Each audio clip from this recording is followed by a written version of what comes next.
પણ એનો વાર થાળીમાં આવે તો ઘરમાં આગ લાગી જાય. વાળ જ્યાં હોય ત્યાં શોભે, જે ચીજ જ્યાં હોય ત્યાં શોભે. આ જીવનનું આયોજન, શરીરની રચના, શરીરનું સુખ એની સાથે જોડાય કે નહીં? અને તેથી આપણો પ્રયાસ છે. તમે મને કહો, આ વખતે આપણે શાળાઓમાં નેલ કટર આપ્યા.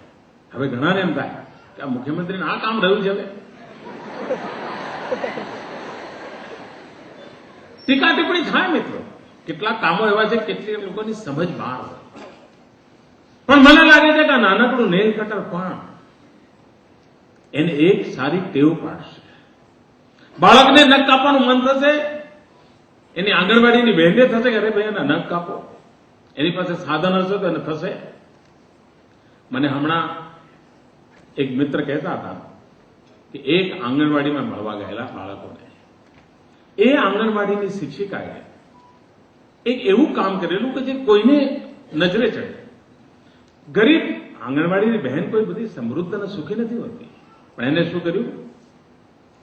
એણે પોતાની જે જૂની સાડી હોય એના ટુકડા કરીને એમાંથી હાથરૂમાલ બનાવ્યા. હાથરૂમાલ બનાવીને સેફ્ટી પિન લઈ આવી અને સવારે જ્યારે બાળક આંગણવાડીમાં આવે અને નમસ્તે કરે એટલે પછી એના કોલર પાસે સેફ્ટી પિનથી પેલો રૂમાલ લટકાવી દે. બાળક કંઈ પણ ગંદુ કરે તો તરત એને ટેવ પડી ગઈ કે અમારા રૂમાલ છે, મારે સાફ કરવાનો છે. અને પછી પાછું જાય ને આંગણવાડીમાંથી તો એક બાસ્કેટ મૂક્યું હોય, બધા બાળકો પોતાની સેફ્ટી પિન અને પેલો નેપકિન જે મળ્યો છે એ મૂકતા જાય અને પેલી આંગણવાડી બહેન પોતે જ એ બધા જ દિવસે બાળકોએ ગંદા કરેલા રૂમાલો રોજ ધોઈ નાખે, સૂકવી નાખે અને બીજા દિવસે ફરી બાળકો આવે ફરી પાછા લગાવી દે. એક આંગણવાડીની બહેન એક પણ રૂપિયાના બજેટ વગર માત્ર સંસ્કાર અને જાગૃતિને કારણે આરોગ્યનું કેટલું મોટું શિક્ષણ એને આપી દીધું. હમણાં મને અમારા કન્યા કેળવણી યાત્રા દરમિયાન અમારા રમણભાઈ ગામમાં ગયા હતા. એક શિક્ષકનો અનુભવ મને એમણે કહ્યું. એક ગામના શિક્ષકે બધા જ બાળકોને જૂના ડબલા આપેલા. આપણે ત્યાં શૌચાલય માટે પહેલા લોકો નહીં જંગલોમાં જવા ડબલા વાપરતા, એવા બધા જ્યાંથી મળ્યા એને પેટ્રોલ પંપથી મળ્યા હોય કે એવા બધા જૂના ભેગા કર્યા અને બધા બાળકોને ડબલા આપેલા.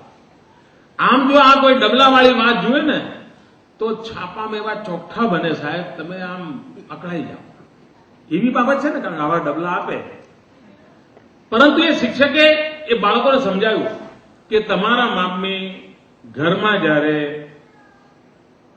રસોડાના વાસણ સાફ કરતા હોય એ જે પાણી હોય એ તમારા ડબલામાં ભરી રાખવાનું અને બીજા દિવસે નિશાળે આવો ત્યારે તમારે ડબલા પાણીના લેતા આવવાના અને આપણે આજે અહીંયા ઝાડ વાવ્યા છે એને તમારે પાણી, એ એવો વિસ્તાર છે કે જ્યાં વરસાદ ઓછો પડે છે, પાણીનો અભાવ છે અને આપણને આશ્ચર્ય થાય કે જ્યાં પાણીનો અભાવ છે ત્યાં એક આ શાળાનું કેમ્પસ આટલું બધું કોઈ નગરનો બગીચો ન હોય કેવી રીતે બન્યું? તો પૂછવાનું મન થાય. એક શિક્ષકે ઘરમાં વાસણોની સફાઈનું જે પાણી હતું એ મંગાવ્યું, બાળકો પાસે રોજે રોજ મંગાવ્યું અને એ બાળકો પાસે પાણી ઝાડમાં નખાયું અને પરિણામે થયું કે એવો આખા ગામમાં સરસ મજાનો બગીચો શાળા સાથે જોડાઈ ગયો. એ બાળકોના જીવન ખીલી ઉઠે. એક શિક્ષક, એક નાનકડો વિચાર, નાનકડો પ્રયાસ કેટલું મોટું પરિવર્તન લાવી શકે છે. આ વાત લોકો સુધી કેવી રીતે પહોંચે? તંદુરસ્ત જીવન કેવી રીતે બને? આપણે કિશોરીઓ માટે આયર્ન ટેબ્લેટ્સ માટેનું એક અભિયાન ચલાવ્યું છે.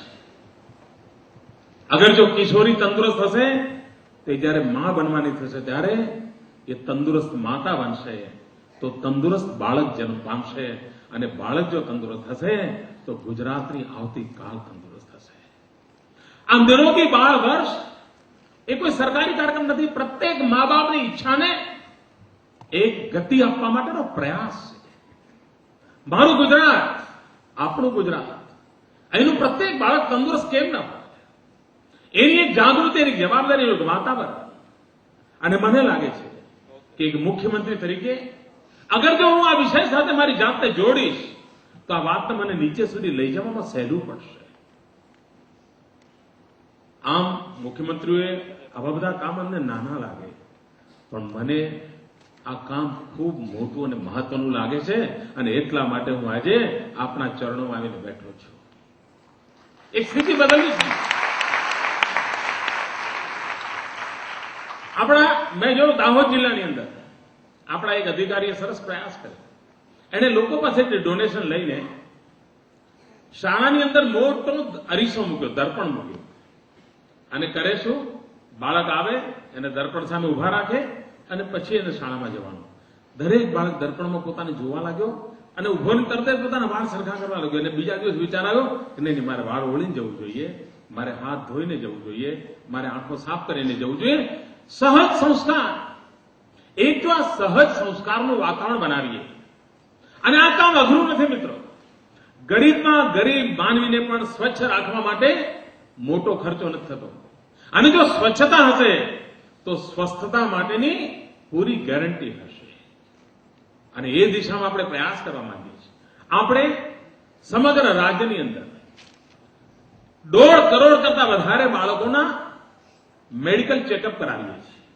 અને મેં જોયું છે કે ગુજરાતના ગણમાન્ય ડોક્ટરો રાજ્ય સરકારના કામમાં વોલેન્ટરી સેવાઓ આપે છે. અને બાળકોના આરોગ્ય પરીક્ષણમાં ગંભીર પ્રકારની માંદગીઓ ધ્યાનમાં આવે છે. વર્ષે લગભગ 800 થી 1000 બાળકોની મેજર ઓપરેશન, જેની પાસે 2-5 લાખ રૂપિયા ખર્ચા થાય, એ ઓપરેશનની જવાબદારી સરકાર લે છે. કારણ બાળકોની કાળજી લેવી છે. ઘણીવાર ઘરમાં બાળક ઓછું સાંભળતું હોય તો ડોક્ટરો પણ કહી દેતા હોય છે કે તમે ચિંતા ના કરો, એ તો ધીરે ધીરે એની ફેકલ્ટી વિકાસ પામશે. ઘણીવાર બાળક 2 વર્ષે 3 વર્ષે બોલતું નથી, મા બાપ ચિંતા કરે તો ડોક્ટર કહે ના એના બાપુજી પણ 5 વર્ષે બોલતા થયા હતા, ચિંતા ના કરો, એ બોલતું થઈ જશે.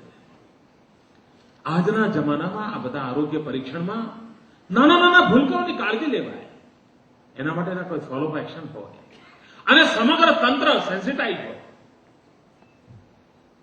જો શિક્ષક જેને એક આખી પેઢી સાથે સંપર્ક આવે છે એ આ બાબતમાં જાગૃત હોય તો નિરોગી બાળ માટેનું મારું જે અભિયાન છે એ અભિયાનને સફળતા મળે. મેં હમણાં સ્વર્ણ જયંતિ વચ્ચે માટે ગામડાઓમાં એક વિનંતી કરી. તમે જો ગુજરાતના સામાન્ય માનવીની તાકાત કેટલી છે. મેં એમને વિનંતી કરી કે તમે જ્યારે ડેરીમાં દૂધ આપવા જાઓ છો તો ત્યાં એક કેન મૂકો અને ભગવાનનો ભાગ એવું એક કેન મૂકો અને બધાને કહો કે ભાઈ આ ભગવાનના ભાગમાં તારે જે દૂધ દાનમાં આપવું એ દાનમાં આપ. કોઈ 100 ગ્રામ દૂધ આપે છે, કોઈ 200 ગ્રામ દૂધ આપે છે, અને બાળક એ ભગવાનનો અવતાર છે. અને મેં કહ્યું કે હવે તમે ગામમાં જેટલા ગરીબ બાળકો છે જેને માનું દૂધ પીવા સિવાય ક્યારેય કોઈ દૂધ નથી જોયું, એ બાળકોને દૂધ પીવડાવો. આપણો અનુભવ છે.